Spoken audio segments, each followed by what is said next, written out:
మూడు నాలుగు కలిపి పెట్టా ఉంటారు. అంటే మీద 5-6 రూపాయలు రైతులకు నష్టం జరుగుతూ ఉంది. 30 క్వింటాలు అయినా 75 సంచులు 75 సంచులు 3 కిలోల కన్నా అంటే 25 రూపాయలు కిలో అంటే 5-6 రూపాయలు పోతుంది. 6 వేల ఇన్సూరెన్స్ లేదు కానీ రేవంత్ రెడ్డి పుణ్యమాని బ్రోకర్లు 6,000 రూపాయలు ఎకరం మీద ఉంటా ఉన్నారు. 6,000 ఆడుకుంటున్నారు కాకపోతే అందుకే ప్రజలు ఎదురు చూస్తున్నారు. ఈయన ఏం మాట్లాడారు నేను ఒప్పుకుంటూ వచ్చిన రేవంత్ ఒప్పుకుంటూ వచ్చావు.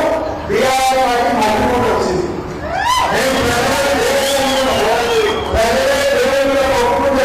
నేను నువ్వు సంతకాలంలో ఒప్పుకుంటూ వచ్చి నువ్వు ఇప్పుడు ప్రజలకు కార్యక్రమం ఒప్పుకుంటూ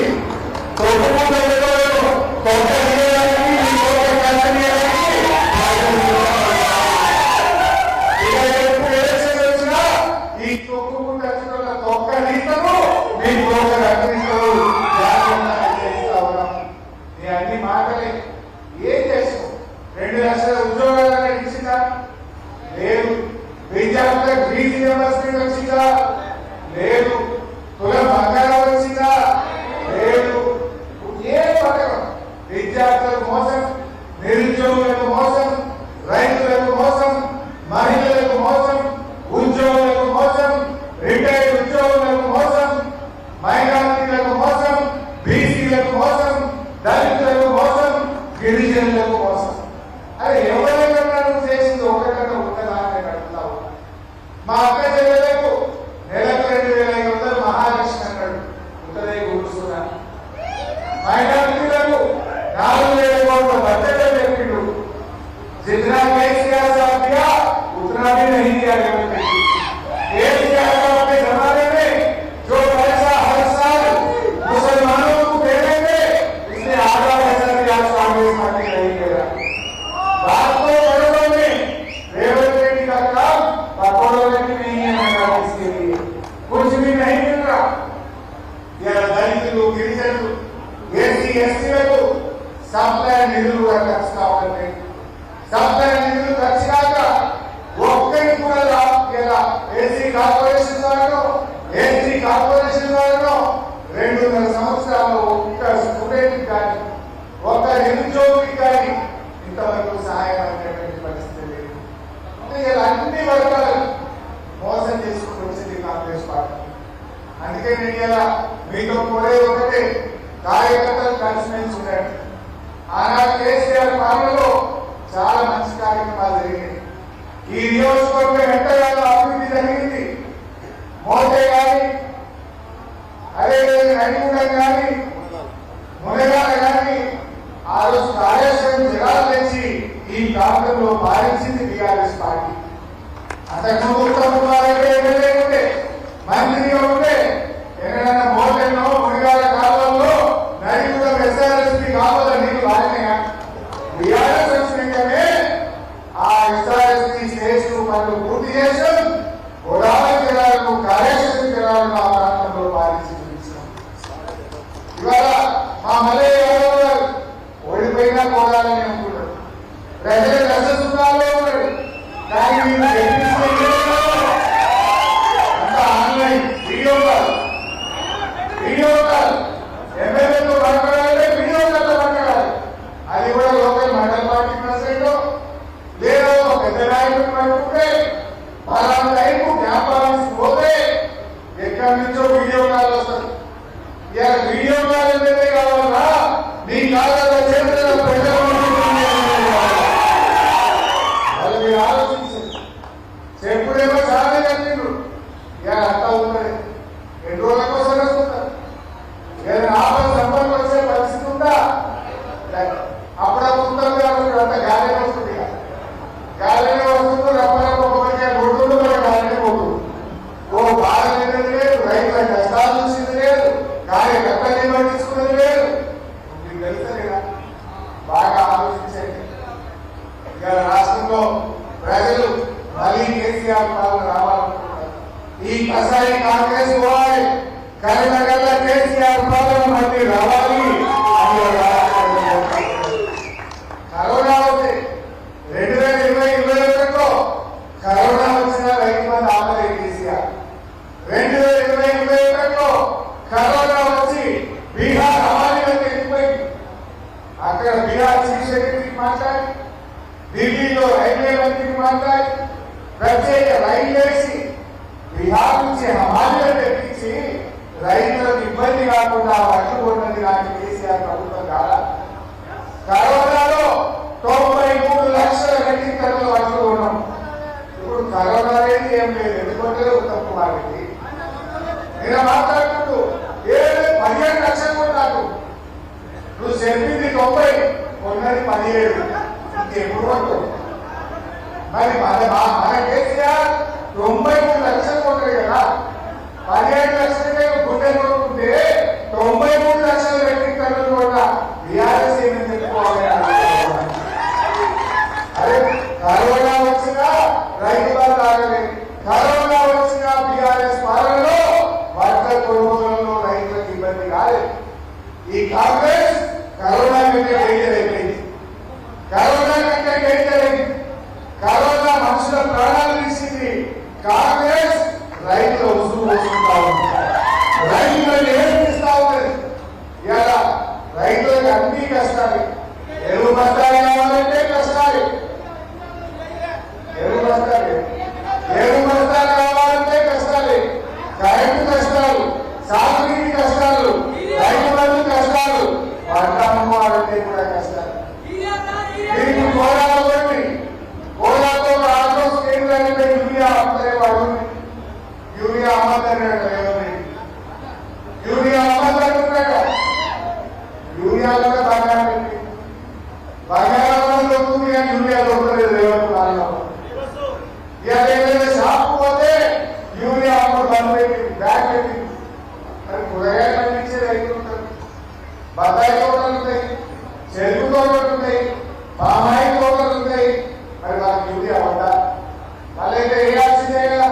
అంటే ఇవాళ ప్రభుత్వం యూరియా సరఫరా చేయడం చేతగాక మొన్నటిదాకా యాప్ పెట్టింది, ఇప్పుడేమో బ్యాగ్ పెట్టింది. బ్యాగ్ పెట్టింది మొత్తానికి యూరియా బిడ్డలు యూరియా బ్యాగ్ పెట్టావు. రేపు రైతులకు ఛాన్స్ వస్తే కాంగ్రెస్ పార్టీని బ్యాగ్ పెట్టారు, మర్చిపోతారు అనుకుంటున్నారేమో. అన్ని రికార్డ్ చేసుకుంటున్నారు రైతులు, ఏది కూడా మర్చిపోదు. రైతులు ఇవాళ వాళ్ళకి ఒక్కొక్కటి యాద్ వస్తున్నాయి. నేను పొద్దుగా మార్కెట్లో పోతే ఒక అవార్డు ఉన్నది, బిడ్డ కేసీఆర్ మనం ఎంత మంచుకుంటే మేము ఇవాళ వస్తే రేపు కాటా పెట్టుకుని ఇంటికి పోదు.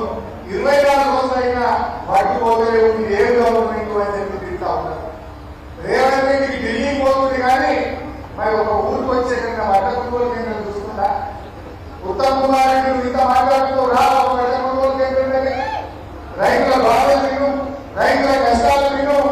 ఆ వెళ్ళి ఓపిక లేకుండా మేము 48 గంటల్లో పైసలు ఇస్తామంటున్నారు. ఎక్కడికి వస్తున్నాయా? ఇవాళ రాష్ట్రంలో మక్కలు అమ్మిన రైతులు 30 రోజులు అయింది, ఇప్పటికి ₹1 కండి. శనగలు అమ్మిన రైతులు 40 రోజులు అయింది, ₹1 కండి. సన్ఫ్లవర్ అమ్మిన రైతులు నెల రోజులు దాటింది, ₹1 వడ్ల ముందున్న రైతులకు అమ్మడానికి నెల అయింది, పైసలు దానికి 10 రోజులు అయింది. ఇవాళ ఈ రకమైనటువంటి పరిస్థితి రైతాంగానికి అందరికీ కూడా లేకపోతుంది. నేను కార్యకర్తని కూడా మీకు కోరేది ఒకటే, భవిష్యత్తు మనదే. కాంగ్రెస్ వాళ్ళకే చాలా వేదిక మనకి ఎట్లా సతాయించాలో, ఏ రకంగా బిల్లు లేకుండా ఇబ్బంది పెట్టాలో, ఏ రకంగా పోలీస్ స్టేషన్ అక్కడ కేసులు పెట్టాలో. ఇప్పుడు బీఆర్ఎస్ కార్యకర్తలు అయితే ఫుల్ వేసుకుంటారు, ఊపమంగా ఊపుకుంటట్లేదు, ఏ ఊపమంగా ఊపుకుంటట్లేదు. ఎందుకంటే మనకేమో ఆనాడు కేసీఆర్ ఉద్యమం నేర్పింది, కేసీఆర్ ప్రజలకు సేవ చేయడం నేర్పింది, కేసీఆర్ మనకి ఎంత అభివృద్ధి చేయాలో నేర్పింది. అదే చెరువులు మంచి చేయండి, ఇంటింటికి నల్లగట్టి నీళ్ళు ఇవ్వండి, రైతులకు ఇబ్బంది కాకుండా వడ్లు పండుతుంది, రైతు బంధు రైతు ఉంది. ఇది మనకి కేసీఆర్ నేర్పింది. కానీ కాంగ్రెస్ ఏం జరుగుతుంది? ఎట్లా కేసులు పెట్టాలి, ఎట్లా అక్రమంగా సంపాదించాలి, బిల్లుల మార్పిడి జరగాలంటే కమిషన్లు ఇది కాంగ్రెస్ నేర్చుకుంది. ఇలా అధికారులు కానీ ఆ కాంగ్రెస్ నాయకులు ఒకటి జాగ్రత్త గుర్తుపెట్టుకోండి. రేపు బీఆర్ఎస్ వచ్చినాక ఏ అధికారులైతే మా కార్యకర్తలు అక్రమ కేసులు పెట్టిందో, ఏ కార్యకర్తలైతే ఏ అధికారులు వేధించిందో వాళ్ళని మాత్రం వదిలిపెట్టే ప్రశ్నే లేదు. ఇలా మా పెద్ద రాజేష్ అన్యాయంగా ఆ తమ్ముడిని పొట్టలు పెట్టుకున్నది కాంగ్రెస్ ప్రభుత్వం. రేపు ఇచ్చిపెట్టమా? రాజేష్ మృతికి బాధ్యులైన వాడు ఏ పొక్కలు కాకుండాలని పట్టుకొచ్చి దానికి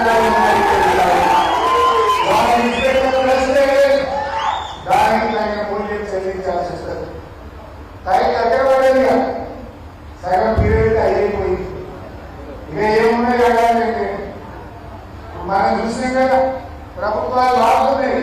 బెంగాల్లో మారింది, కేరళలో మారింది, తమిళనాడులో మారింది, రేపు తెలంగాణలో కూడా మార్పు మొదలైంది. ఖచ్చితంగా మార్పు వస్తుంది. మళ్ళీ కేసీఆర్ పాలన వస్తుంది. కాంగ్రెస్ పోవాలి, కేసీఆర్ రావాలి. ఇది రాష్ట్ర వ్యాప్తంగా ఉన్న నినాదం. అందరికీ కలిసి పనిచేయాలి. చిన్న చిన్న భేదాలు కూడా కార్యకర్తలు పక్కన పెట్టారు. మన లక్ష్యం కేసీఆర్ కావాలి. మన లక్ష్యం బీఆర్ఎస్ పార్టీ గెలిపోతారు. దానికోసం అందరం కలిసి పనిచేయాలి. అందరూ కలిసి పనిచేయాలి. ప్రజలు సిద్ధంగా ఉన్నారు, మనం తయారు కావాలి. ఇప్పుడు మీరందరూ పోలింగ్ బూత్ ఏజెంట్లు పెట్టుకున్నారు. మనం ఆ పోలింగ్ బూత్ ఏజెంట్లు ఎస్ఐఏ సర్వే జరుగుతా ఉంది. ఎస్ఐఏ సర్వేలో ఓట్లు తీసేసే ప్రక్రియ జరుగుతా ఉంది. మన బీఆర్ఎస్ కార్యకర్తలు, బీఆర్ఎస్ అభిమానులు, బీఆర్ఎస్ కుటుంబ సభ్యులు ఓట్లు పోకుండా మీరు జాగ్రత్త పడాలి. ఎవరికైనా కొత్తగా మన ఇళ్లలో 18 ఏళ్ళు వస్తే ఆ పిల్లలకు ఓట్లు రాయించాలి. ముఖ్యంగా గ్రామ కమిటీ అధ్యక్షులు కానీ, పోలింగ్ బూత్ ఏజెంట్లు కానీ మీరు ఎంత క్రియాశీలకంగా ఉంటే రేపు బీఆర్ఎస్ గెలుపు అంత సులువైపోయింది. ఇలా ఉండొచ్చు పోలింగ్ ఏజెంట్లు కూడా. మన మల్లన్న గారు ప్రతి బూత్ కు పోలింగ్ ఏజెంట్ పెట్టి పార్టీ ఆఫీస్ లో విస్తరించేది. ఆ పోలింగ్ ఏజెంట్లు మీ యొక్క పోలింగ్ ఆఫీసర్ ఖర్చులో ఉండి మన కార్యకర్తలు, బీఆర్ఎస్ అభిమానులు, బీఆర్ఎస్ ప్రేమికులు వాళ్ళ ఓట్లు పోకుండా చూసుకోవాలి. వాళ్ళ ఇళ్లలో ఎవరైనా ఓటు లేకపోతే కూడా రాయించి మన కార్యకర్తలను, మన పార్టీ అభిమానుల ఓట్లు మనం కాపాడుకోవాలి. ఇప్పుడు నిర్లక్ష్యం చేస్తే నేను ఇబ్బంది పడతాం. ముఖ్యంగా పోలింగ్ బూత్ ఏజెంట్ల మీద, గ్రామ శాఖ అధ్యక్షుల మీద మీకు గుర్తమైన బాధ్యత ఉంటుంది. మీరు జాగ్రత్తగా పనిచేయండి. పోలింగ్ బూత్ ఏజెంట్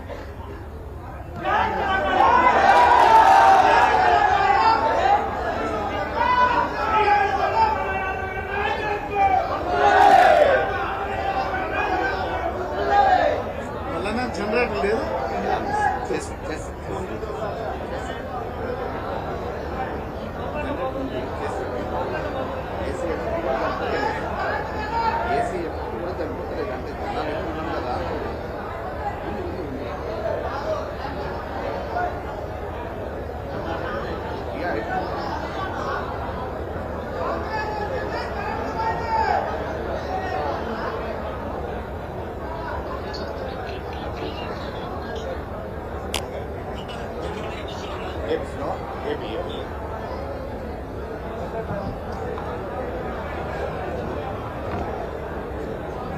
దయచేసి మీరందరూ కూడా అన్న మాట్లాడిన తర్వాత రైట్ సైడ్ నుంచి ఇట్లా రావాలి, లెఫ్ట్ నుంచి దిగాలి.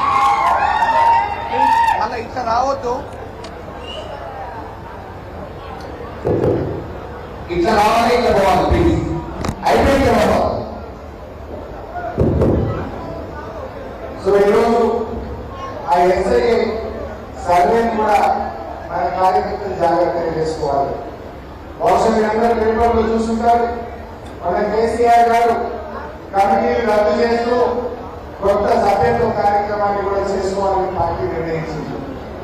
ఆన్లైన్ సభ్యత్వం ఉంటుంది, ఆఫ్లైన్ ఎప్పటిలాగా రాష్ట్రీయ సభ్యత్వం కూడా ఉంటుంది. దానికి కూడా కార్యక్రమాలు సిద్ధం కావాలి. ఈ సభ్యత్వ నమోదు కార్యక్రమంలో